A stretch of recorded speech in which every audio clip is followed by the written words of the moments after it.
People who meditate regularly, how does it really help? It helps me greatly in managing my anxiety that is caused by PTSD. Obviously, it won't cure it, but it definitely helps. Agreed.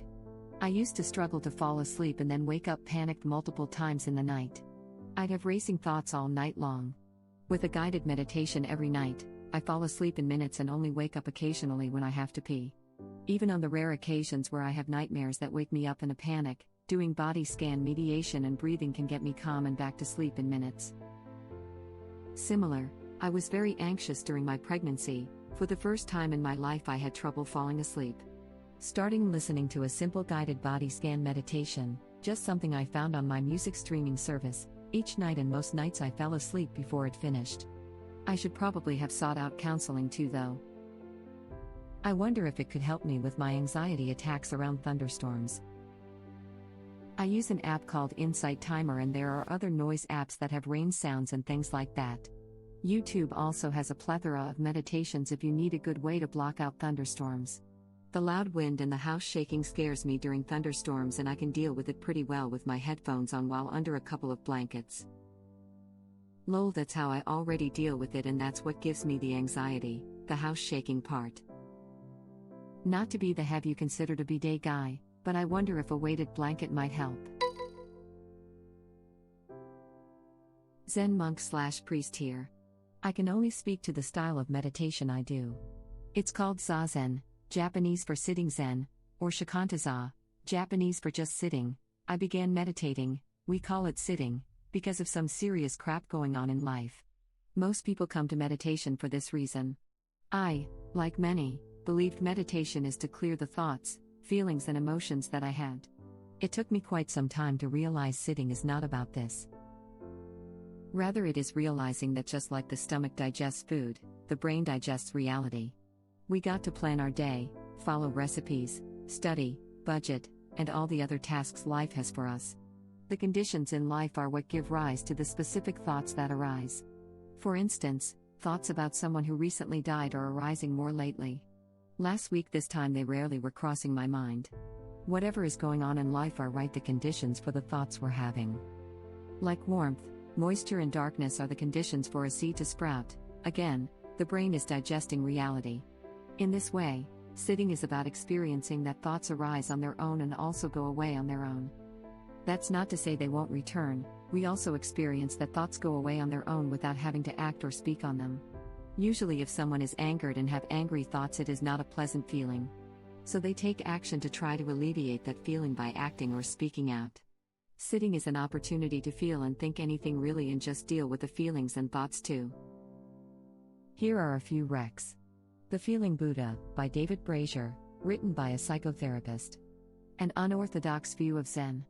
Changed my practice and made clear what Zen really is. Opening the Hand of Thought by Kosho Uchiyama. I love the title of the book. He coined the phrase. Quite demonstrative of what Zen is. Breaks down teachings wonderfully. He actually has a diagram of what meditation is. It's clarifying. 2 video instructions on meditation, my style of. Text instructions on meditation, my style of, BTW. Hit me up if you have any cues. I mean it. Edit, still getting to all the comments. I'm honored to have answered these questions best I can. Thanks to you all. Thanks for all the awards. I'm not sure what they mean, said from earnest thanks. This is exactly why I comprised with myself to become a priest. I will answer all comments and DMs. You can count on that. Give me time, please. I am going to rest till morning CST. Edit 2. I think I got to everyone in the comments and DMs. If I haven't responded, I want to. Hit me up here or in the DM. This is a real honor to learn from you all. That may sound like an aphoristic comment, but this really helps me sharpen my explaining skills. You all made my year already. Web link.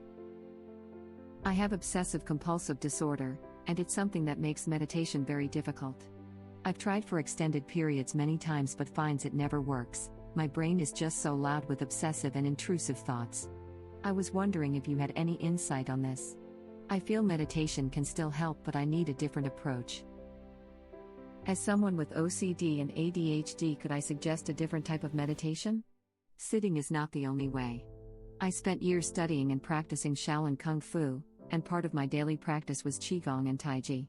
No one ever told me any of this was meditation, by the way. We also practiced Chan, what is called Zen in other places, meditation, which is pretty traditional seated meditation. I hated it, lol. Gong and Taiji are internal art styles, and only two of many, that aim to focus Qi. The thing is, they are actually a type of mindfulness meditation, except the body is in motion. Instead of trying not to become distracted by thoughts, the mind focuses so intently on physical actions and sensations and forms that it can't wander. Similar to yoga, in which Kung Fu has its roots. You really have to focus very intently to get the form right. It's hard. It should be. You have no room for thinking about dinner or worrying about money when you're sweating and shaking trying to get your toes just right. After just 3 months of practice in these arts, while I was still very much a novice, I was already experiencing profound effects. Those really intensified when I was doing regular practice, and I had some significant experiences with this. I think any practice where you need to concentrate fully on your body, not just exercise, would be similar. That said, it doesn't have the same effects for everyone, it's just one of the many ways to quiet the chattering monkey. But it can work for those who are driven mad by sitting. Thank you for adding resources. Zen isn't the way for everyone. I am glad you shared the info. If there's one thing I have found, it's that when it comes to meditation, we all have different needs and abilities. A lot of people seem to give up on meditation because they think sitting the only type of meditation that exists. Strangely enough, the legend has it that Tamo taught yoga to the Shaolin monks as an active complement to the seated Chan they did. The two practices grew together and are inseparable in our system. Focus on the breath is a part of all the internal arts. This conversation has really inspired me to get back into my practice. I really appreciate your post. I have chronic mental illness and a lot of past trauma, and I've always struggled with the mindfulness meditation that's a common part of therapy. Just being with my thoughts is often very frightening and distressing for me, and I've never managed to build a habit and get past that discomfort. I also have aphantasia, an inability to picture images in my mind, so visualization meditations, a common alternative, are literally impossible for me. I've found rather by accident that some of my hobbies are actually sort of forms of active meditation. I love to sew and knit. They're repetitive and keep the hands and eyes focused, while leaving the mind mostly free. However, I always listen to audiobooks or watch TV while I do them. Again, leaving my mind free gets scary fast for me. But I can't simply sit and watch TV, I have to be doing something with my hands, at least. This year I'm going to work with a therapist on increasing my distress tolerance, and I suspect some sort of active meditation could be helpful with that. I never thought of the disciplines you described as meditation, but it makes sense. I am going to keep them in mind as options to try, as I could also benefit from the increased physical fitness they'd bring. I'm a psychologist, and when I'm providing therapy for people with trauma or chronic intrusive thoughts, mindfulness should look very different so as to be safe, not just re-traumatizing for people. I will use a lot more grounding and sensory styles of mindfulness, or visualizations and metaphors, so people have a focus and can learn to quieten, not remove, distressing thoughts/memories and just experience something different temporarily. Over time, the body and brain learn to access a more soothing mode which can help people cope with the trauma and thoughts, or just to scaffold other therapeutic work. I also have aphantasia, an inability to picture images in my mind, so visualization meditations, a common alternative, are literally impossible for me. Hold on a minute. I'm 35. Are you telling me people are able to literally picture things in their heads? I'm not effing around right now. I always just assumed when people said imagine they just meant think about, not actually picture something in their heads. And your comment is really effing with my head because I've never been able to create images in my mind either. So our inability to create images isn't the norm? I'm legitimately kind of freaking out right now. It's a spectrum, but yes, most people are able to literally picture things in their imagination. I know exactly how you feel. I'm in my late 30s and I only learned about a year or so ago, on Reddit. It explained a ton. I never realized other people were different. Web link. What's crazy to me is I work in a creative industry. Since I was a teen, I wanted to do 3D work or graphic design or something and ended up falling in love with video editing. I wonder if that's partly why I took to video is because there's already some form of a foundation to work from. Or even why I like editing specifically and don't really get much satisfaction out of shooting video. I do it for fun. But it's not a driving force for me. This is off topic, but I have a question if you don't mind. You mentioned you have aphantasia. How do your thoughts/conceptualizations manifest? Are they oral, or text? Like if I say, for example, stream, I would picture a stream, maybe in a forest or something. How does it work for you? That's a good question. My husband has a very visual imagination, the complete opposite of mine, and he's struggled to understand it too. It's a little difficult to explain. If I think of a stream, I just sort of have a sense of the concept of a stream. I don't see an image, or hear anything specific. Nothing oral, no text. I really struggle to put into words how my brain works since most descriptive speech seems to be built on visualization metaphors. Yeah, that's why I find it so intriguing. Thanks for answering. And Happy New Year. You're very welcome. Happy New Year and Cake Day. Thank you. You just gave me a terrific insight into why I like to ride a motorcycle when I get upset and need to calm down. Focusing on not dying tends to push everything else out. I'm glad you recognize that activity as a benefit in this way. Safe travels. What effects did you notice and how did they become more pronounced? My mood was tremendously better. I suffer from chronic depression and anxiety disorders. Those completely disappeared. I stopped having intrusive thoughts. My baseline mood was happy. My creativity increased and I had the focus to complete projects, including a huge one which involved me moving countries. Basically, I rarely felt troubled. I'm not here to suggest that is typical, that is merely my experience. Edit. I also want to add I had some extremely meaningful and profound spiritual experiences with this practice that I'd be happy to talk about privately. It verges on sounding like woo, however, and it's not why I meditated, but the experiences taught me a lot. Hey there, your spiritual practice sounds amazing. I'd love to hear more, but I'm on my phone and I can't figure out DMs on here. Would you mind shooting me a message? Beautiful comment. Thank you, folded hands. You're welcome. Hope your year has some wonderful surprises in it. Ugh. This comment made me well up.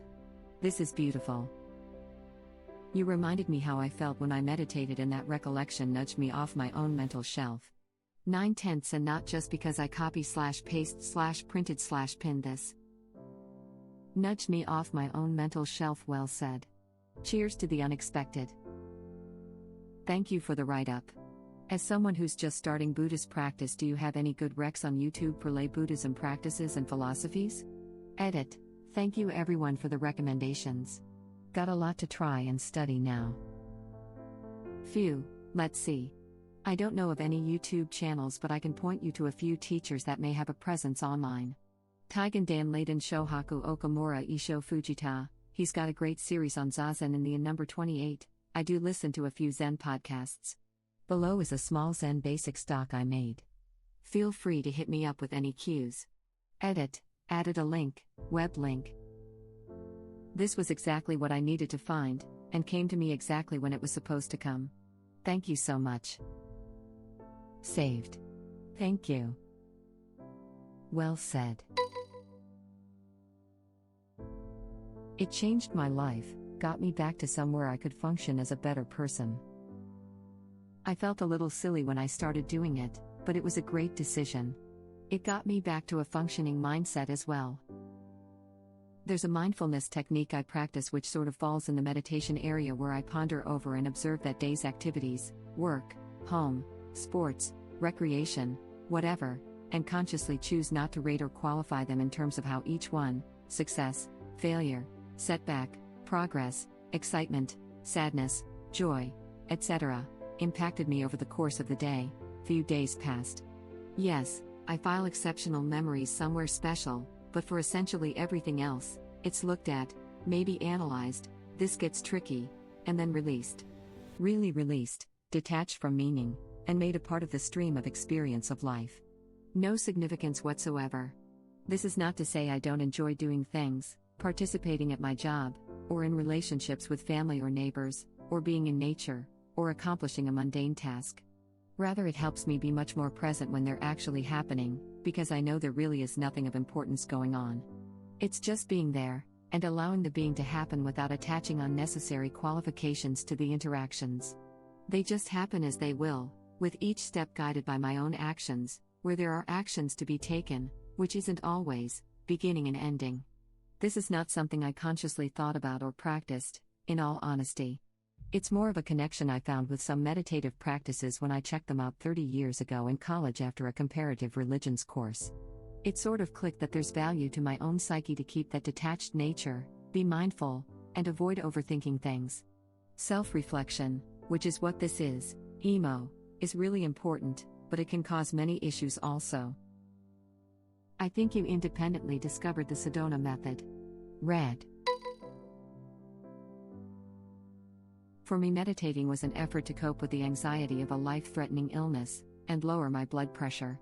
The guides I used to learn how to meditate emphasized shallow breathing from the diaphragm and not the chest, and mentally visualizing breath centering the body through an area below the waist and exiting through the bloodstream, the top of my head, tips of the fingers and toes, genitals and anus. After a month or so of daily practice, an hour twice a day, my mind started to go totally blank without any thoughts at all entering my head. I didn't have to concentrate on shallow breathing through my diaphragm or visualize exhaling through my bloodstream. The only way I can describe it is I was filled with nothingness, no thoughts, and no sensations. I would wake to find out that an hour had passed, totally calm with no anxiety. My anxiety of my illness and the uncertainty of my death would be gone, sometimes for an hour, sometimes longer. I got to the point where I could enter that state of nothingness in just a few minutes while waiting in the doctor's office, or sitting in the car while my wife ran into a grocery store. For me, meditating didn't provide any insights into the mysteries of life, just a calmness in the middle of uncertainty. To their credit, it was the nurses in the cardiac rehabilitation program who encouraged me to try meditation to relieve my anxiety instead of ever larger doses of Xanax. Peace and bliss and calm. It's totally worth it. Much love and peace to you. Exactly this, but look at meditation as working out. Most people don't do it long enough to truly grasp the best of its effects. Just like most of us won't work out enough to get that six-pack because we lack the discipline, most people lack the discipline to meditate daily and to get the mental six-pack we'd achieve if we did stick with it consistently. Important point. Absolutely correct. Thank you for uplifting us. You are awesome. Much love and peace to you. Thank you for watching. If you like our videos, please like them on YouTube and share them with your friends. Please subscribe to be the first to know about Red Rabbit Reader's new videos. We welcome your comments below. Another of our videos will begin shortly.